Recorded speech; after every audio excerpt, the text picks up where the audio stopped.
I'm Stan Mark, Vice Chair of ClassACT HR73. And it's my pleasure to welcome you to this evening's webinar, which is the first of its kind, entitled Meet Our Bridges. We are giving our bridge partner organizations the opportunity to share what they are doing to help make our world a better place in which to live. Tonight, you will learn about one of our newest bridges, a group called FoolProofMe. I would now like to turn the program over to Ham Fish, class of 1973, who is intimately involved with FoolProofMe and will introduce key members of the organization who will acquaint you with their mission. Ham, it's all yours. Oh, thank you, Stan, and thank you for your leadership and the guidance that you've provided with our efforts to develop a relationship with ClassACT, and also to Diana and the extraordinary team that has helped us with this presentation tonight. I just want to say to my classmates and those perhaps listening who, like me, have a dash and a 74 after the 73, that it's really a great sense of privilege that I have to be able to introduce all of you to the team that we've assembled this evening. I've had a privilege of working for several years with this organization. They're committed to financial literacy, critical and independent thinking, and healthy skepticism. These are themes which will resonate throughout the presentation. You'll hear more about it. But I can speak firsthand to the caliber of these individuals. I don't know a public interest organization with a more dedicated and talented group of people. I think probably the best step here at the outset would be to invite the folks representing Foolproof who are on the call just to give a 1 or 1.5 sentence introduction, so you have a sense of the range and the activities and the roles of the different people we've assembled. Will, I'm co-founder and director of the Foolproof Foundation. Thanks for having us today. Ramar? I'm Ramar Sutton, along with Will and Walter Cronkite. I'm proud to say I'm one of the founders of Foolproof. Lynette? Hi, I'm Dr. Lynette Coleman. I'm president of the Foolproof Foundation. Where are you located? Chicago, Illinois. Where's Walt? Are you up there?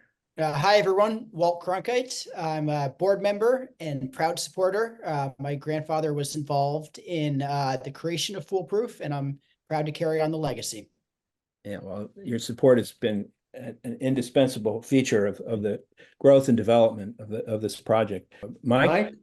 Hi, everybody. I'm Mike Sheffer, the Director of Education for the Foolproof Foundation, veteran 32-plus year teacher of personal finance, coming to you from Amelia Island, Florida. Thanks for having us. Now, that's a guy that hopefully people in the organization will come to know over time.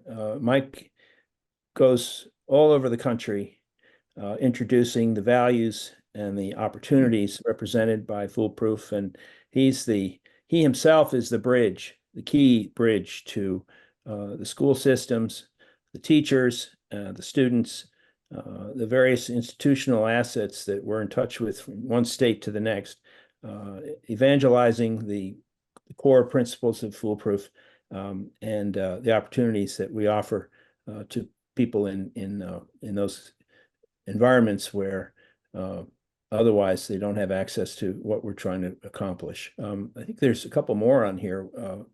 Will? Yep, I can jump in. Hi there, I'm Will Mears, based out of Los Angeles, California. I head up our manipulation project, which you'll learn more about toward the end of this presentation. What is manipulation? Manipulation refers to a variety of different issues online that children face. A lot of it stems from social media. So you'll learn a lot more about how kids who are using Facebook face a lot of different dangers, whether it be sexual harassment, data collection, and a lot more. Next on the schedule? That'll be Walt. Hello, everyone. Proud to give the introduction. I've known the Foolproof team for more than 20 years. You can't find a better group of people working to do great things. I'm a big believer in the mission. Financial literacy, I found, when I was in high school, I got pretty much no financial literacy education. And consumer skepticism is undertaught, and it's an important issue that Foolproof does very, very well. I'm a big believer in the team. I'm a big believer in the work we do, and I'm proud to be a supporter, as was my grandfather for many years, and he was involved in the foundation of the group. Thank you, everyone, for your time, and I'll throw it back to you, Ham. Thanks, Walt. I think we have a message now from Sheila Bear. For those who crossed paths with Sheila over the years, or also may have forgotten what role she played, I came across her originally when she was, I think, chief counsel for Senator Dole in Kansas, and was an instrumental figure in the passage of the Americans with Disability Act, which stands today as the furthest reaching civil rights legislation that we have on the federal books. There's no aspect of American life that wasn't favorably affected by that extraordinary and far-reaching legislation. She's had a lengthy list of extraordinary contributions over the course of her distinguished career, but the highlight, of course, is that she ran the FDIC from 2006 to 2011. And I would say, going out on a limb, but I think that she's probably the most respected bipartisan person in the public life in this country. She's a tremendous collaborator of ours, real kindred spirit. She writes books for children. She's committed to the financial literacy agenda, and certainly one of the strongest assets that we bring to the table. Let's run the message from Sheila. Greetings, members of the Harvard Radcliffe Class of 73, and thank you so much for your interest and support of the Foolproof Foundation. I'm sorry that I'm traveling and cannot be with you in person. I've been interested in financial education for decades, beginning with my tenure as Assistant Secretary for Financial Institutions at the U.S. Treasury Department, when I started the department's first Office of Financial Education. I've supported financial education professionally as a Treasury official and then later as FDIC chair, but I've also supported it personally as the author of 8 children's books in a series called Money Tales that help elementary school children understand financial basics. I have long been concerned that too much financial educational material is really more promotional than educational. That's why I was delighted when a few years ago, mutual friends at the Consumer Federation of America introduced me to the Foolproof Foundation. Foolproof distinguished itself among financial education groups with its emphasis on the tricks and traps of our financial system and the need to be wary and ask questions. I've been a member of Foolproof's Walter Cronkite Committee for about 2 years now, and I am so proud of the work we have done together. I am also happy to see that Foolproof is now expanding its important work to address children's emotional and mental safety online. To be sure, these issues are highly related to children's financial well-being. So much of the psychological manipulation and pressure that children are subjected to online is aimed at extracting wealth from them, whether it's high pressure, buy now, pay later sales tactics, online sports gambling, or computer games that seduce players into purchasing worthless virtual items. The internet is fraught with pitfalls and ploys whose sole purpose is to pick the pocket of inexperienced and impulsive young people. And that's just the legal stuff. Identity theft, phishing, romance fraud, scholarship frauds, and job scams are all heavily targeted at young people, meant to exploit their social isolation, loneliness, or desire to improve themselves with a college education or better job. Many organizations are fighting this kind of despicable exploitation, and now Foolproof is bringing its experience, influence, and considerable network of parents, teachers, and schools to help them fight the good fight. Foolproof is building a treasure trove of materials and content that help young people, parents, teachers, and mentors understand and protect against the many ways children can be emotionally and financially harmed by pervasive online manipulation. I just returned from a trip to South Africa and used my long flight time to learn more about Nelson Mandela, and I read his autobiography, A Long Walk to Freedom. Mandela once famously said, "The true character of a society is revealed in how it treats its children. We are failing that test." Foolproof needs your help in any way you can contribute, financially, as a volunteer, or just helping them open doors as they expand their programs state by state. Again, thanks for joining this important conversation today. I'm sorry I can't be there, but I am with you in spirit. God bless. You can see just from that short video how much we prize our relationship with Sheila and what an enormous asset she's been in helping to open doors and also to complement the work that we do. I'm going to turn this over now to, in the spirit of a Quaker meeting, Will. Thank you very much. I don't know if I can say anything better than what Sheila just did. So we may as well end this presentation if, for all I know. But I'm the foreigner on the group. I'm from Holland originally, and I am there at the moment as well. It is 1:15 at night, so do forgive me if I get a little sleepy during this presentation. As I said, I'm from Holland, born and raised here, and growing up in Holland is quite different than growing up in America. And I grew up watching American movies, TV, and things, and didn't think we were that much different until I actually came to America. I took a job as a personal assistant for a consumer advocate. I had no idea what a consumer advocate did at the time. I didn't speak much English either. But it sounded to me like a good way to travel the world and well, work, get a little work experience in different areas. And I'm from a working class family. I saved up for my own trip, made it there, and started working with this personal as a personal assistant, traveling around the country, meeting a lot of young people that were trying to do the same thing that I was trying to do. Have a little fun while you make the most out of your life. But the big difference that I found between these young people that I met in America and what I experienced back home is that back home we save up if we want something, a car or a TV or anything. And all these people that I met were having credit cards at the age of 20, and they were driving big cars. And I was like, well, that's got to be the American dream that everybody's talking about. And you get to know people a little better, and you find out, oh, wait a minute. This person I met had $5,000 in credit card debt, and he was 21 years old. And a friend of mine had his car repossessed. And I met a 12-year-old guy that was sitting in a presentation listening to financial tips to help support his family. And I was really struck by this and awed by it too. I was like, wow, how is this happening? And this consumer advocate from our Sutton, who is on the call with us today, was friends with Walter Cronkite, and he took me on a sailing trip, and we were talking about these type of issues. And Walter said, well, what are you guys going to do about it? Like, you seem like as a consumer advocate, you have the means. Will, you're young, you have the ideas, you have the energy. Go find something that works. And of course, I was just in university, and I've been to the educational system for 20 years. So I've been bored to death by a lot of people, by a lot of teachers.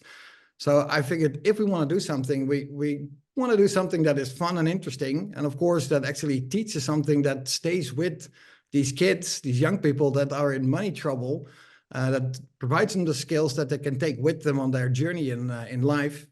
But the fun part was really, or the accessible part was really important to me, and to make it actually something that is real. And rather than me talking about it, I'd love to show you one of the videos that we have in our program that speaks to high school students. So if we can play the ads video, that'd be great. Our phone is pretty good, but our competitor's phone is better, cheaper, and a lot more dependable.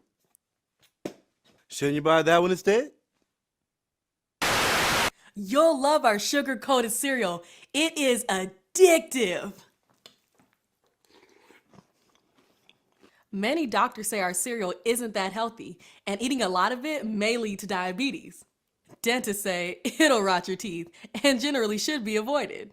Eat something that actually has health benefits instead. Famous people say they love our shoes, but we pay them to say that. You can definitely buy better shoes for less. We're a great bank, my boss says, but watch out. We just got fined $50 million for cheating our customers. Take your money to a good financial institution instead. So we wanted to give these young people something that they can actually learn about, something that is real. We put a lot of real life examples in horror stories, as we call them, in our education.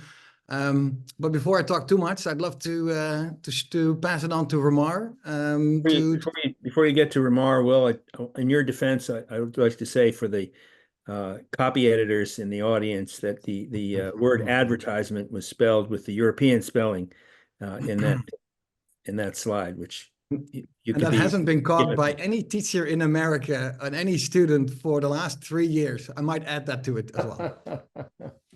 It's a comment. All right, gang, I guess it's come over to me. It's Ramar. You may have figured out something. We are marketing to you right now, even though we're saying tough things about marketers. We're trying to sell you something right now. We're trying to sell the importance of healthy skepticism. In this world today, can you name anybody, much less a kid, who does not need that? Our real target is kids, and our highly specific target is kids in poverty. There are about 12 million of them. You know that. You probably know this too. Most of those kids that are born in poverty are going to be raised in poverty. Their kids likely will be raised in poverty, and their kids will be raised in poverty. A kid of color is 4 times as likely to be raised in poverty. Whatever the race or whatever the color, anything, in the real world, when a kid makes mistakes with money, or when they make mistakes with anything that has to do with their well-being, they are targeted more than other kids. They are manipulated more than other kids, and they have, frankly, a shorter life than other kids. FoolProof learned something in the beginning. No kid wants to make foolish decisions. That's why we're called FoolProofMe. We also learned something else. Any kid can learn healthy skepticism as a habit. And if you can put that light bulb in their head, you can teach them that, which should be great, because about 25 states are starting to require financial literacy education. But there's a problem. If you right now would go search for the definition of financial literacy on any website you want, any organization defining financial literacy, you will find virtually none that include healthy skepticism or any serious questioning of advertising in their curriculum. That's pretty serious. That is the way it's taught today. The definition of financial literacy does not include the most important thing about financial literacy: learning to question, learning to fight impulse buying, learning for both sides of the story, as Walter Cronkite used to say. So that brings us to the problem. How do we get healthy skepticism to the kids? You're not going to get it at conferences. If you will go look now at any of the conferences about financial literacy, look who's sponsoring it. Marketers are sponsoring it. There's nothing wrong with that, okay? But marketers are pushing their curriculums. Most of their curriculums have good things. They just ignore what needs to be taught. So you go to these conferences, do you think you hear many conversations about healthy skepticism? You do not. That is why funders of conferences are the marketing industry. And that is why we have to find a way to get healthy skepticism to kids in schools. There is a problem, however. This is not magic.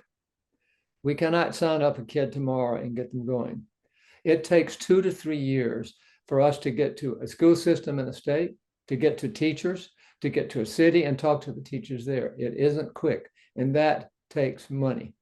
That leads us to the problem we're facing now. We need to be on the road in the meetings. Right now, Visa has about 200 people that can travel the country and talk about the financial literacy. FoolProof has 2. Right now, we're facing what I call planting the apple tree. We need enough funds to get 2 to 3 years to get our programs going as these states begin to require financial literacy education. That's why we're here today, and that's what we've come to talk about. And that's why right now I'm going to turn it over to Mike Shepard. Mike. Thanks, Ramar. I appreciate that. So like I said before, I'm Mike Sheffer, the Director of Education for the Foolproof Foundation. I'm proud to say I was teacher one for Foolproof back in the day in Corning, New York. We have grown this program into one of the longest lasting digital online curriculums in the country. My job is to get Foolproof out to the masses. I constantly am on the road at conferences, professional developments, and just to continue in the process of getting Foolproof out. Foolproof's unique. I hear that all the time. Number one, we're the only one who teaches healthy skepticism, to rely on research and be a critical thinker when it comes to anything that has to do with you and your money. No one else does that. No one even tries to do that. And again, that gives us the respect in the process. Foolproof is 100% free to the end user. Foolproof has no advertising. We don't sell anything on Foolproof, and we align 100% to the state standards in the states that have the graduation requirement. The other thing that makes us unique with Foolproof is our interaction with students. Foolproof has gotten to the conclusion that students are really getting tired of being talked at. They want to be talked to. Foolproof is the only curriculum that involves 153 videos in middle school and high school in our videos. The videos are young people talking to young people, diverse individuals talking to the masses, so everyone feels included in the process. 78% of teachers who see me live or a webinar or one of our staff uses Foolproof 3+ years out. The problem is we're not out there enough. We need people in states. We need people in the process at conferences. We need your help in bringing boots on the ground to make sure that everyone knows about Foolproof. The other thing about Foolproof is teachers designed the back end of Foolproof with our software engineers. The tools on Foolproof have been tried to be copied, but not successful.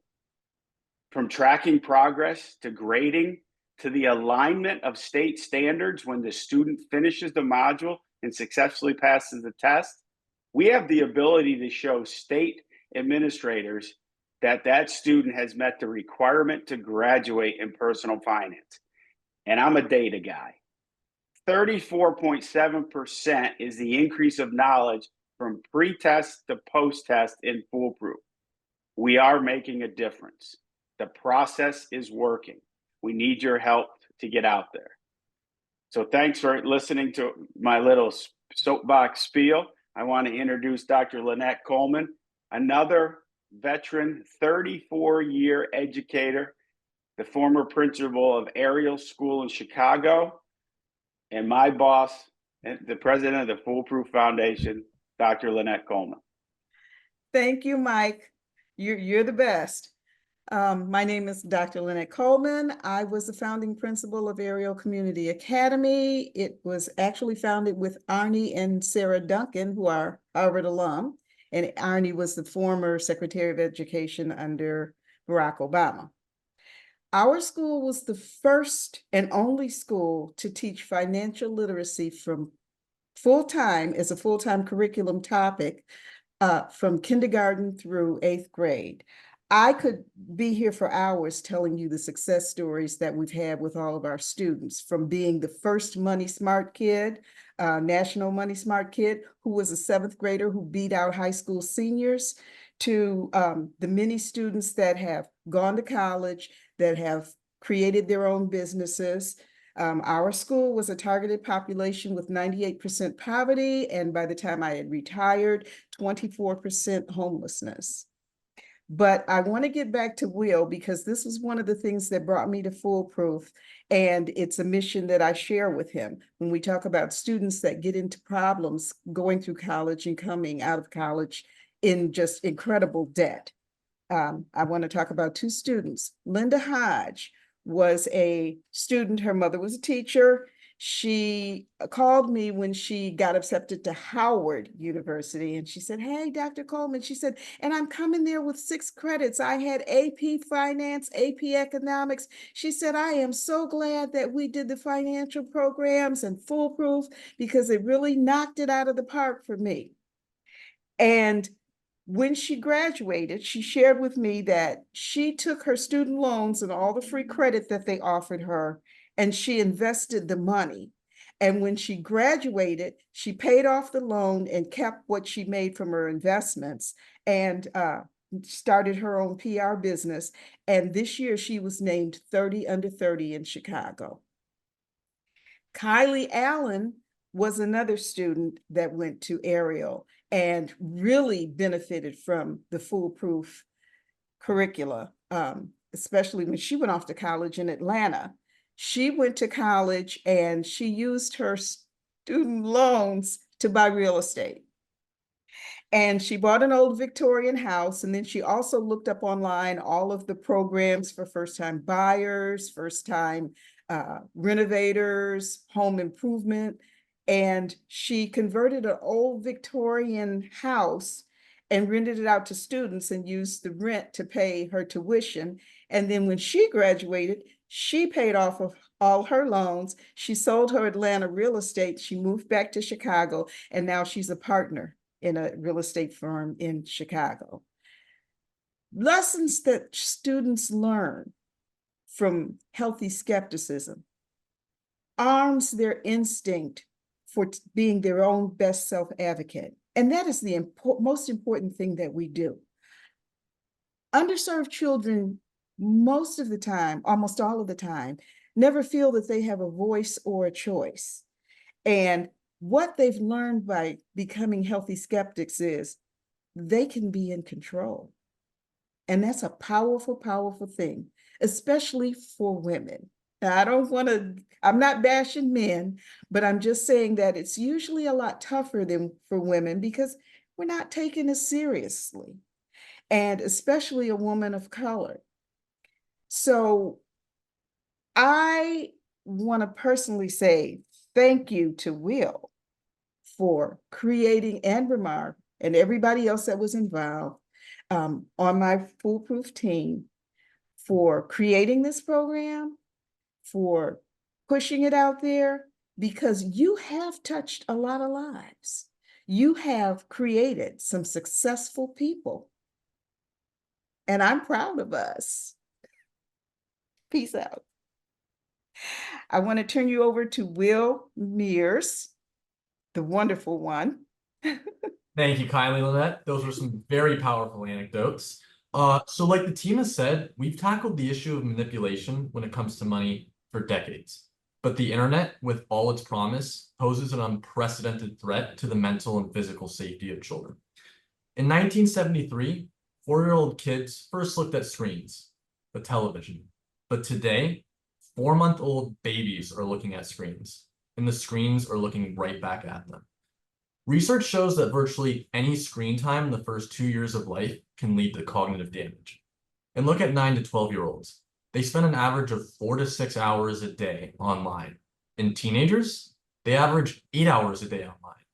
Just 3 hours a day online can significantly increase a kid's risk of developing severe emotional problems. Even features we all use online without thinking can damage a young person. Like buttons and comment opportunities, they trigger chemical reactions in kids similar to the usage of drugs. And here's the toughest reality. 42% of teens are the victims of cyberbullying or worse. 100,000 children a day are subject to sexual harassment on Facebook and Instagram alone. Just go back and listen to those hearings in January. They were beyond gripping. Here's another haunting reality. Victims of cyberbullying are twice as likely to attempt suicide. Many effective resources are already available to counter childhood manipulation, but few have a national audience. FoolProofMe has the power to tackle the dangers that children are facing online. And schools are critical in addressing the problem. That's why we're building out a repository of resources that tackle the issue of manipulation. Our resources can put a spotlight on the problems and solutions. Schools are seeking solutions right now. But here's the irony. The quote-unquote solutions these schools often receive come from businesses that profit from keeping kids online. Take a quote unquote free game called Prodigy. Over half of all elementary and middle school students in North America have signed up to play the game. That's 24 million kids. Prodigy uses its classroom access to encourage children to play the game at home, where they and their parents are constantly shamed into paying for a premium membership to keep playing. And according to some experts, Prodigy doesn't even really teach math. That's why consumer groups, not businesses that profit from keeping kids online, need to be providing help to schools in the online manipulation arena. And that's where Foolproof and you come in. On that thought, I'm going to turn it back over to Will DeHoop. Thank you very much, Mirzi, as we call him. We always get confused which Will is supposed to be speaking when somebody says, Will, it's you. So talking about manipulation, I want to show you a couple of slides that are interesting when we're talking about this. We just partnered with an organization called Media Jungle, and what they do is they released a serious gaming, as they call it, a board game with an accompanying app, an application that teaches kids digital literacy skills, which perfectly fits in our manipulation project thoughts. And this game is a board game where you play with an avatar on the app as well, and you go along and you are encouraged to answer questions and strike up a conversation about these problems that Will Mirzi also talked about, such as sexting and grooming and bullying and all those type of troubling situations, and really provokes the conversation between peers. And it's a playful and great fun game that we are very proud to be adding to this project. So that's the manipulation. Let's get back to the actual financial literacy and school outreach that we've been talking about. We're a small foundation. We've got about 9 to 10 people working with us. But Bamar also mentioned this isn't magic, but we can do great things with the little resources that we have. And want to give you a couple of examples about that. In Oklahoma, for instance, we've been Oklahoma is a state with financial literacy graduation standards for students to graduate high school. They need to pass a course in financial literacy. Foolproof partnered up with 2 organizations that funded us to meet 100% of these standards 10 years ago, and we created new modules, new assignments to make that work. And over the years, with the small team that we've had, we've been able to teach 225,000 students in Oklahoma alone at 850 schools these important life lessons, and really instill the critical thinking skills that we think they should be getting. Similar in Ohio, where there are no state guidelines, so that changes the need a little bit. We've been working with a credit union partner there who provided us with a $40,000 a year grant, and over the years, 5 years or so, we've been reaching 52,000 students at about 700 different schools in Ohio, and without state guidelines, that is very good. Kentucky is a slightly different story. The standards are being implemented as we speak. We've got little usage in Kentucky, but we got a $50,000 grant last year to get our feet on the ground, and together with the my kid is waking up and he's distracting me completely. I may have to turn this over to Ramar real soon before he wakes up the whole house. I'll be back as soon as I can, probably with a kid in my lap. I do apologize. That's okay. And I know we need to move fast here. I know, Stan, you want us to get through here. Let me quickly finish Kentucky. $50,000, 18 months. We've got 80 students. However, the state of Kentucky just selected us as their financial literacy source for all their schools. It takes time. It's not magic. We need your help. You can do it in a lot of ways. You can make a simple donation. $5,000 puts 2 trips on the road for us right now. You can help us find people in your state to sponsor our city work. For like Orlando, that's $50,000 a year for a big city. You can help us find a state sponsor. Most state sponsors we can do for about $100,000. We need help with manipulation project. We will be spending $250,000 a year for 3 years on that project. We need your help finding that people. You may know family foundations. There are no instant results, but our stuff works, and we're ready to take some questions from you right now.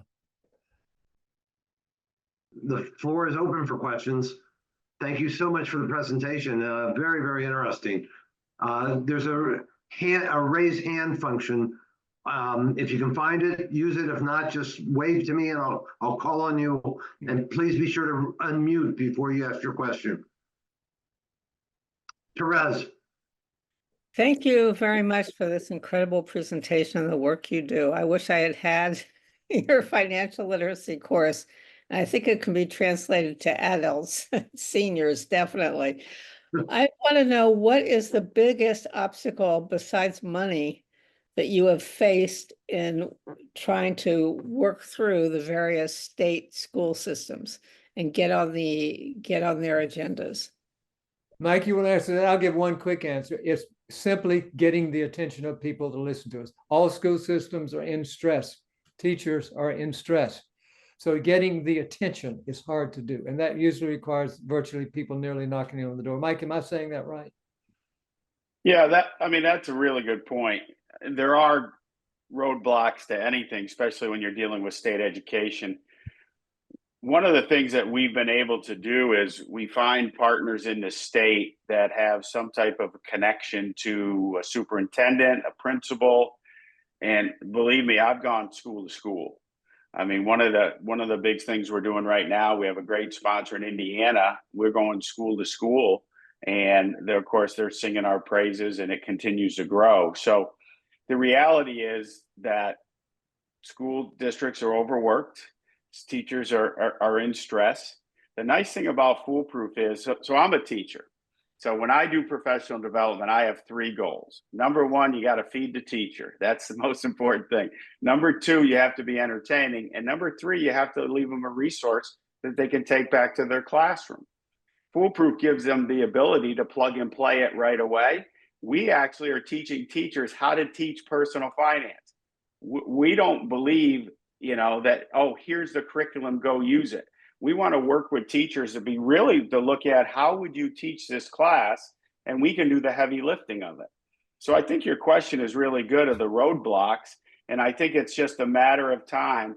No state is going to say, this is the curriculum that you must use. A lot of states will approve you as a reference, as a curriculum, and approve you as a resource. And then we kind of take it from there, and then we go out in the masses to get to schools. Mike, right now, what's the direction across the country? What level of interest do individual states have in adopting financial literacy standards? What, looking 4 or 5 years down the road, what can we expect in terms of the integration of this curriculum with the state standards and the philosophy one state to the next? Well, right now there's 28 states that have a graduation requirement voted on by legislation for a 20-week standalone class. That's amazing. The one thing is, the legislation's easy. It's getting the schools to do it and being able to have the resources to do it and to train the teachers to do it. And then how are they going to check? The nice thing about Foolproof is I think we've checked all those boxes and everything that we're looking to create. The future is extremely bright. And this is why we need to continue what we're doing. Next Gen Personal Finance, Tim Ranzetta, the founder, has a mission. It's called Mission 2030, that every state in the United States by 2030 will have a standalone graduation requirement.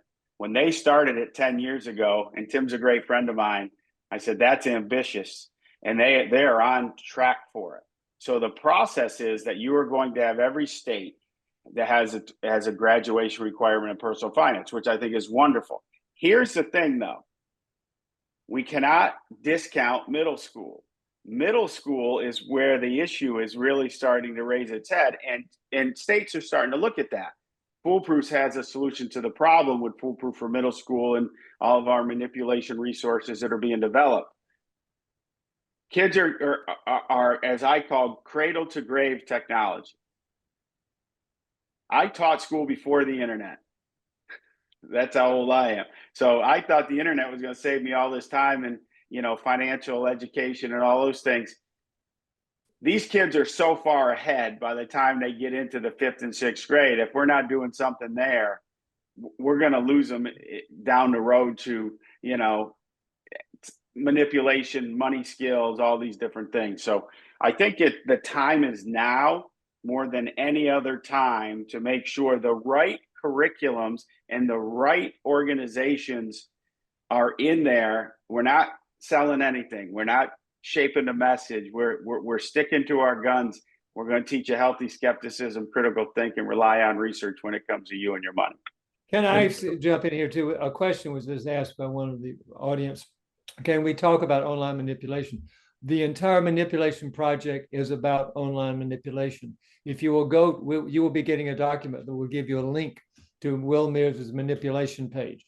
You will be able to see that we're targeting middle school students as the place to start. But it is a new venture, and that is why that's a venture that's costing a lot of money. But we're all over the social media thing. We have put together a list of 10 experts from around the world dealing with the issue of how kids are manipulated online. And one by one, we're dealing with the core problems those come to. So thank you for raising that. We are doing that. Therese also asked the question of, you know, what was the biggest obstacle? You mentioned getting the attention. Mike, the strength of Foolproof is the adoption by teachers. Whatever you want to say about the school districts and school systems, it's the teachers that have spoken over the years and who come back to that curriculum. But it's also the case that large credit institutions have a presence in the school system, ostensibly promoting financial literacy, but also active in promoting credit opportunities and debt instruments for young people.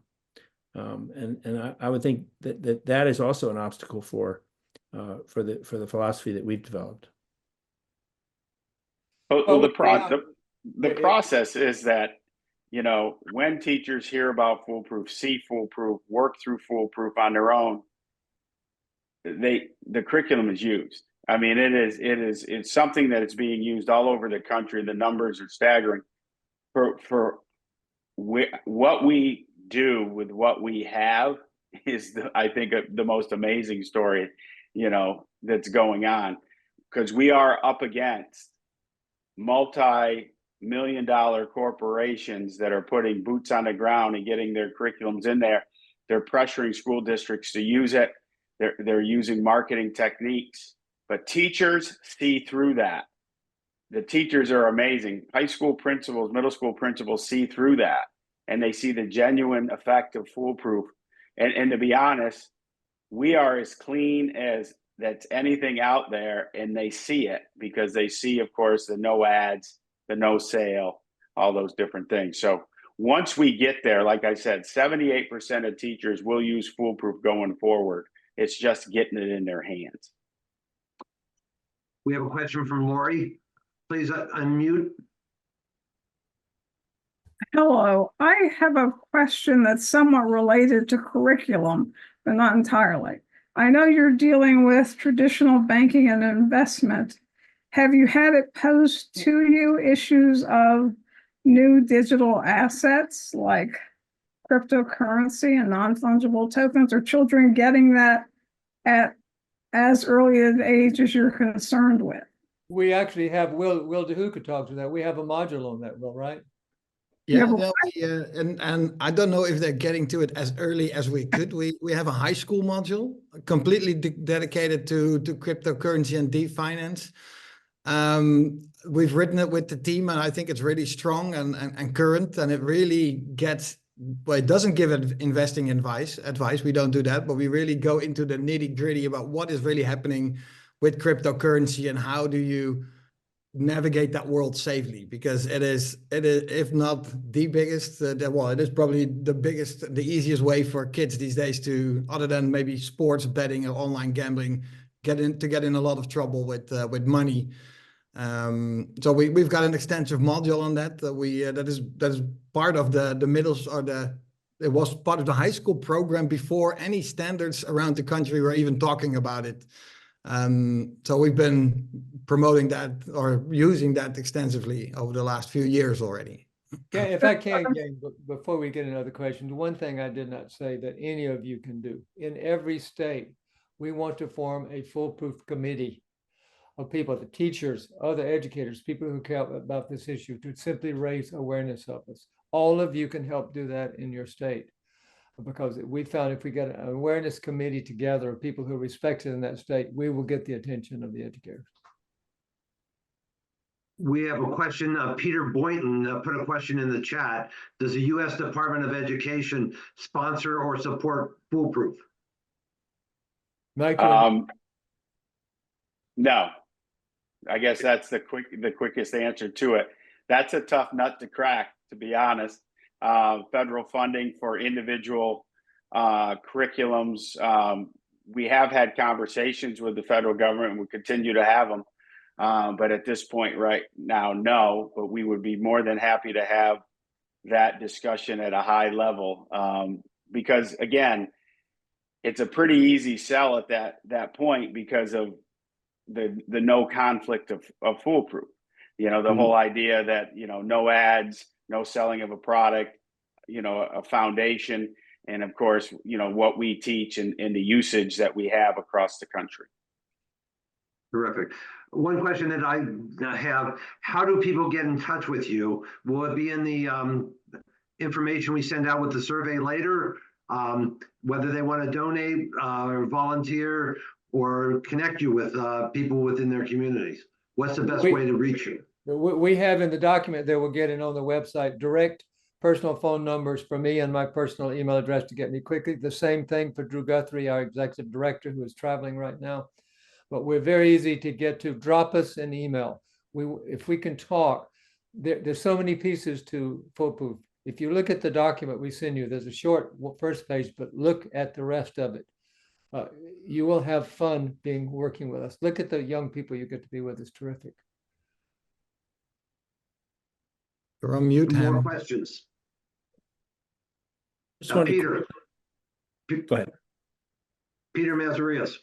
Hi, great job, great mission. I have a question for you in terms of your reaching out to 529 state providers, the agencies, the independent organizations. In fact, 49 states partner with a major mutual fund or investment companies to provide 529 programs. And they're very wealthy because they get a percentage of funds invested. And they do have very specific public service mission of, many of them have financial education outreach. And I was just wondering if you've had any outreach or contact with 529 state agencies or providers, one. And two, I would strongly recommend it because, for example, you know, Mass Financing Authority, Virginia, they have financial literacy components in their outreach program. So there might be a partnership there that some of these states may be looking for this kind of program that you're offering. Well, we need Drew on that, but can you comment on that? No, I actually can. So, okay, Peter, it was Peter, right? Yes. Peter, you're clairvoyant. I have a call with Utah 529 on Tuesday of next week. How's that? So it's kind of amazing. We actually, when I was in Virginia this summer doing some foolproof outreach, Virginia 529 was in the audience, and they came up and said, we'd like to have a conversation of what you're doing and, you know, the process that you guys go around, you know, and how you get your curriculum out there. So I started doing some research on 529s, and I totally agree with you. And it's amazing that you brought that up, because Utah's is I think the leader in the 529 space. And I was in Utah this spring doing a speech, and that's kind of how it kind of moved. It's an organic movement, to be honest. They see you talk and they go, you guys you're up to something that we want to be involved in. So thank you for that. And I hope to be able to report back sometime that we're doing some things with 529. So thank you. Well, I'd be more than happy to set up some introductions for you. Mary Morris, who's the executive director of the state of Virginia. She's wonderful. Utah. So, you know, That'd be offline, great. reach out to me. I'd be happy to set up some intros with these executive directs that I Yeah, that know would be personally. terrific. Okay. Thank you, Thank you, Peter. I appreciate that. That's really good stuff. Guys, let me throw out one other thing. Those of you who belong to HR 73, the men and the women that are listening to us and others, we need you. Some of you we would like to have you on our Cronkite project when you become involved with us. There are many ways you can help. It's easy to see progress if you put time with us. So I want to thank you all for being with us here tonight. Contact us, please. Thank you all for attending and the wonderful questions. Our next webinar is going to be the best practices of communication for nonprofits, and it will be on Wednesday, October 23rd at 7 p.m. It features classmates Henrietta Lodge, Rick Brotman, and Dick Friedman, who all serve on the ClassACT HR73 Communications Committee. Last reminder, please fill out the survey that you'll get in the next couple hours. And good evening, and we'll see you at the next one. Thanks everybody. Thank you.